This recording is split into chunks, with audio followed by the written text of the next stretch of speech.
American Giant makes great clothing, sweatshirts, jeans, and more right here in the U.S. Visit American-Giant.com and get 20% off your first order with code STAPLE20. That's 20% off your first order at American-Giant.com, code STAPLE20.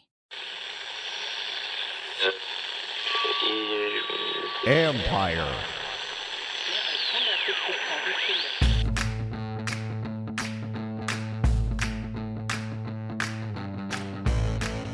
Hello and welcome to my podcast. Do me a favor, subscribe to the John Conn Report wherever you get your podcast. You're watching on YouTube, hit that like button, hit that subscribe button. You can find us there as part of Empire Media, AMPIRE. Always much appreciated when you tune in. And don't forget, you can read my work on ESPN.com. I'll have a story up in a couple of days on kind of the state of the offensive line, why they're still optimistic that it will be much better than last season. There are a number of reasons, not just because they have different players, but because the scheme, because the quarterback, et cetera, et cetera, et cetera. Now, the question is, will they have enough time to kind of put everything together, given some of the injuries that they've had already up front? Nothing major, but anyways, I'll get into all that. But first, let's get to Martavis Bryant. Washington signed the veteran receiver on Tuesday morning. And so a couple of things with that. One, I would caution people to kind of slow your roll on what to expect from him. We don't really know. The guy hasn't played in the NFL since 2018, was suspended indefinitely for substance abuse, and then was reinstated last year, signed to Dallas practice squad, never got in a game, did come back, played in a couple indoor or minor league football teams, was with two CFL teams, never played. So he's been doing things since then. He just hasn't played in the NFL. So we know what the traits are. It doesn't mean he's going to come in and be like, oh my gosh, he's a secret weapon here. We don't know that. So let's slow down a little bit about what to expect. And hopefully you've been doing that already. I think in a one definite scenario that I can see here is he makes the practice squad and they keep him around, see how he develops in this offense, because you're talking about a guy who hasn't been with been with them until now. He's not just going to come right in and learn the offense like that. So I think that's one thing you have to kind of like see how that goes. And then it comes down to something else Dan Quinn talked about in his press conference with us before practice when discussing the move. He said that when he was in Dallas with him, one of the things that he really liked about Bryant is how he challenged their defense by being on the practice squad during practice.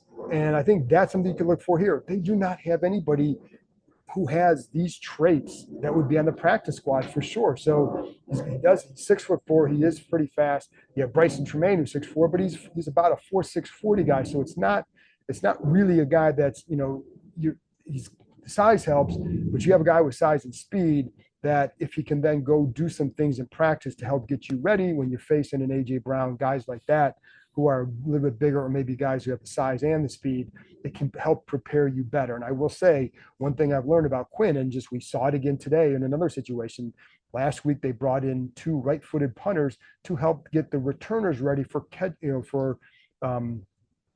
catching punts off right-footed kickers during a game like last week. So because Tressway is obviously left-footed, well, they did that again today. So this is a guy that wants to be prepared and help get you, like, if this can help prepare you for a situation, then you bring him in and that's how you're going to use that guy. So that could be a scenario for Bryant. And then with that, where does he go from there? Because if you cut him in a couple weeks, I don't think another team's going to pick him up. He's been out there until now. So another team could have done that already, and they have not done that. So unless he goes out there next two games and goes crazy on the field with stats and production, well, then he's going to be probably available to put on the practice squad and then see how it goes from there. But so it's an interesting experiment to see what he does. And we'll keep getting into that. But when you look at the receiver room, it's not a deep room, right? Terry McLaurin, Jahan Dotson, who hasn't had like this awesome camp. He's been somewhat quiet, but he had a few plays a day. He's had some, a couple underneath routes or some out routes that he's been able to do. So, that's there, but we haven't seen these big plays from him where you say, oh my gosh, this guy's ready to just explode. Haven't seen that, but you do see some of the other stuff that they would like. He still has to get better, to me, getting off the ball at the line of scrimmage against press coverage. But you put him in there, right? And then you have De'Ami Brown, who's been working as a three. He's coming off a couple good plays in a game. I think we've seen those before. The question for him has always been building on that consistently. But we have seen it. He did have one of those in the joint practice. He had it in the game. We've seen it a couple of times out here. but he has the speed. So you put him in that category too. And Luke McCaffrey, you put him in there. He's a rookie 3rd-round pick. He's not going anywhere. Then you have Olamide Zaccheaus, who I think has had a nice camp and possibly can help them as a punt returner, which could jeopardize Jamison Crowder. The one thing with Zaccheaus, I felt like he did a nice job in that role the other day, but he also is a return after he got the ball, but I felt like his couple catches were a little bit shakier than you would like. So see how that develops there. But anyways, the point is it's not a deep room. So there's a chance for a guy like Bryant. But then, to me right now, he comes in there battling with guys like, Pringle and Tremaine and Tinsley for one of those, maybe a last 6th or 7th spot on the receiver depth chart. And then we'll see. But again, Tremaine had another nice long catch today. I just don't know that in a game situation against starters, is he going to be able to get open like that down the field? But I do think his size has helped in other ways, and he's had a good camp for sure. So we'll see how that goes. To make room for Bryant, they released kicker Ramiz Ahmed, and no surprise there. I think the one surprise is that Riley Patterson hasn't looked better. Like, he has not looked really good. He banged 2 off the uprights on Monday. Missed another one today from inside 40, but he's got the experience. And I also think, and I always felt like, and still feel like, the guy who ultimately get the job is probably with another team right now. And so, but Patterson now has a chance to go out there and impress over the next couple of weeks. But I don't think what he's done to date should make them feel very comfortable just riding with him for sure. I would still take a look at some other guys, and especially if he doesn't get better, then you're going to have to go somewhere else because it just hasn't been good enough. So anyway, we talked to Terry McLaurin afterwards about Brian. He said that you see the size, you see the speed, and how he attacks the ball. And, you hope that, he didn't say it quite like this, but, you want to see what he then has left as a receiver, but the skill set, right? The other thing that he said, it looks like that Bryant was in shape, and Brian agrees. He said he went from 230 last year. He's now at 208. So that's going to help for sure as well. So, it's worth a shot. And then you go from there, right? And see what might happen from there. And Brian has, like I said, he played in some minor leagues. I think one thing that because of this, he said, I don't think he said he didn't really ever take it for granted with being in the NFL. But one thing he did say is that given his road, the journey he's had to travel, how strong-minded he had to be. He said he never gave up on himself, which is obviously an important thing. He said now, he loves the opportunity, but he's like, he knows he has to do more. He knows he has to go out there and look good. And that's for sure, because if you don't, then you're not going to be, this could be your last opportunity. I think he has to attack it like that for sure and see what can happen with that. For the entire month of August, the Adventure Park at Sandy Spring is offering multiple ways to save on climbing and zip lining and 50% off axe throwing. There are only a few Sundays left without football, so it's time to get that last summer adventure on the schedule. There's no better place to spend the last few days and nights of the summer with friends and family. Don't just take our word for it. The Adventure Park at Sandy Spring was named the #1 aerial adventure park in North America by USA Today. Anytime you're thinking about reaching new heights, make sure you know before you go. The Adventure Park at Sandy Spring is the only ACCT accredited park in Maryland or Virginia. So there you have it, folks. For the rest of the summer, you can get the best climbing, zip lining, and axe throwing in the country, up to 50% off right here in the DMV. Reserve your adventure today at www.theadventurepark.com/Kime. This was the last workout before they go down to Miami for the joint practice. I will not be down there, but I will be talking to Nikki Javala from the Washington Post on Thursday afternoon after the joint practice sessions. I'll be up in Boston. We'll be visiting my son in the show, but I will not be in Miami for the practice or the game, but I will be joined by Nikki, and I will be watching the game just like I did last week and give you my observations. And Nikki will give you really good insight as to what happened in that practice and what you need to know. I think one of these things to keep in mind with these joint practices is the individual matchups they can see. That's one thing they want to see against New York. That's why they had Emmanuel Forbes going up against Garrett Wilson. They want to see what can the guy do. Now we saw what happened. I think some of that too is there are mechanical issues still with him. you can fix mechanical issues. You can't fix size, you can't fix speed that much, right? But you can fix the mechanics. I think you're going to see them try to work with that, because what they also saw during the game was they liked that he tackled a few times. They liked how he handled some 2-minute situations, right? Making some plays there. And they also liked that, in the game, I mean, shoot, and Quinn said he could have had a pick on that first deep ball, really good position. They'd like to see him finish that. And I would say, I think one of the things that's been true, I think, in those practices and the game, he needs to finish better. So, and sometimes that's finding the ball, sometimes that's picking it off. But in the red zone, and then in the deep one, Garrett Wilson did not do a good job locating the ball down the field. But again, like, you can work on some of the mechanics of it. And so I think they're going to be somewhat patient with him. Doesn't mean he's going to start necessarily. It's not, I mean, he's been working with the starters, ignore the depth chart stuff, but he's been working with the starters. Doesn't mean that's how he's going to open, but they are going to give him every chance to see what he can do there for sure. And so there were things that they did like, but there are also definitely things that he has to work on. But that's what these joint sessions are for. See what guys can do.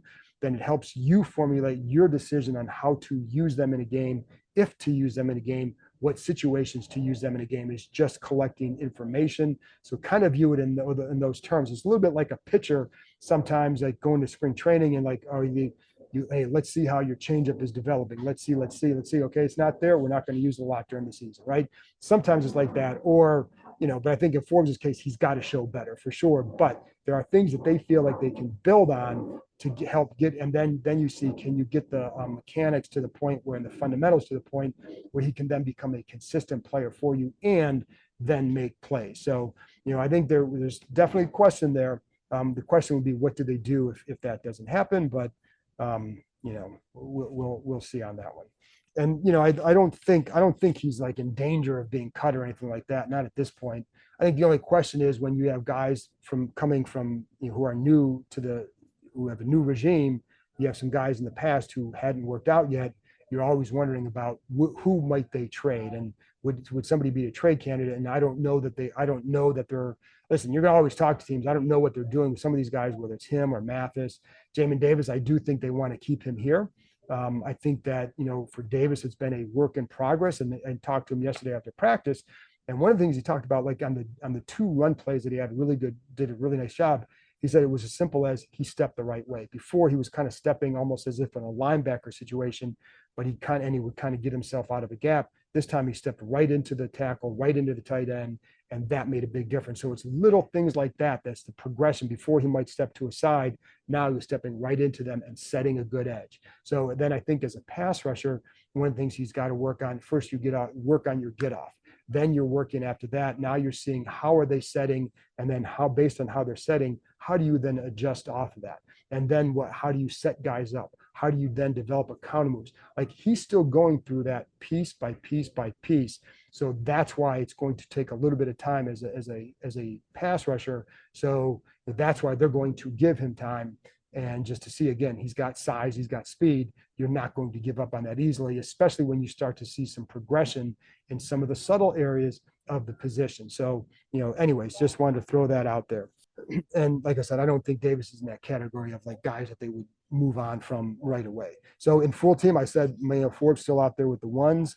At times Mike Samerstill was working on the outside a little bit. I think you want to see, can he do that? Because what if Forbes isn't a guy that you want to start with, can Samerstill then maybe take his place with Igbenegany taking the spot inside in the slot? I apologize. It's Igbenegany.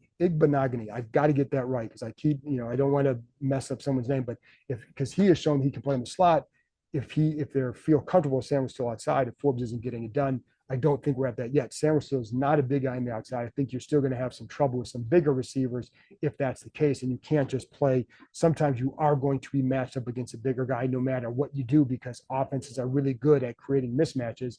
And unless you're just going to travel with 2 receivers, with your corners all day, at some point you're going to get matched up against a guy that's not a great matchup. So can he do that? There's a lot to be determined there. It starts with how does Forbes play Thursday, again, the joints. And then Saturday in the game against the Dolphins is going to be facing some good receivers. I do think Zacchaeus continues to flash. I like his quickness underneath. And I think that's a good development for them. Again, it's just about catching the punts. Anusium, the corner, the rookie undrafted guys, got some good run at corner today.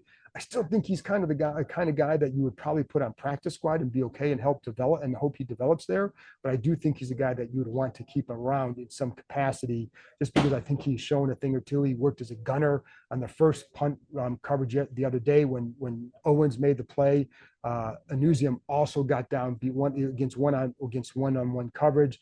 Also gets down the field and was in position as well. If Owens doesn't make the play, Anusium is in the right spot to do his job as well. So those things are really important too. So that's one thing. And then more situational work today. I don't know that I've seen this team work on as much situational stuff as they have this summer. Really good. That's how it's kind of like, working on your chipping and putting in golf. Like that's where you're going to kind of earn your money, right? And so it can get you out of it if you maybe you don't do some good things, but you do well in third downs, you do well in the red zone, you can have a good game. So they've done a lot of that. Today was a lot of two-minute situations, where you're trailing. They've done 4-minute situations where you got to try and run out the clock, those kind of things. So that all helps. And they did some more of that today. Hey, it's Bram Weinstein here, voice of the Commanders, and of course, frequent guest of this podcast, the John Keim Report.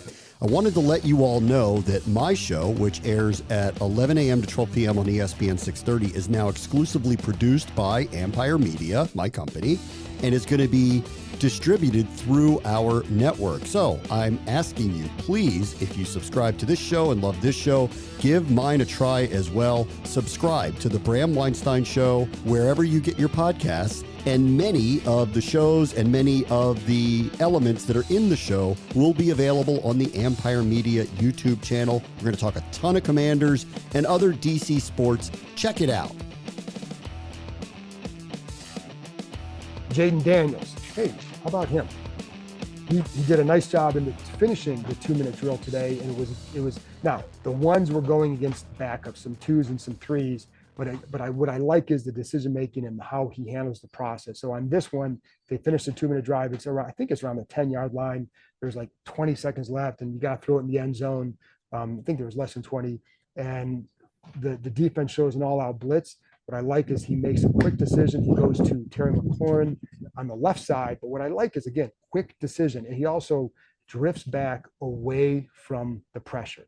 That's the instincts that they really like. So whether you're going against starters or backups, that's the stuff you like. Now, I will say, too, it's funny because you talk to some veteran defensive coaches in the league, and even going back to that play the other day against the Jets, the 42-yarder, I talked to one person, like he's, even though he did a really good job holding the safety, he wondered if there's a veteran safety in there, if maybe he's got to hold it just a split second longer.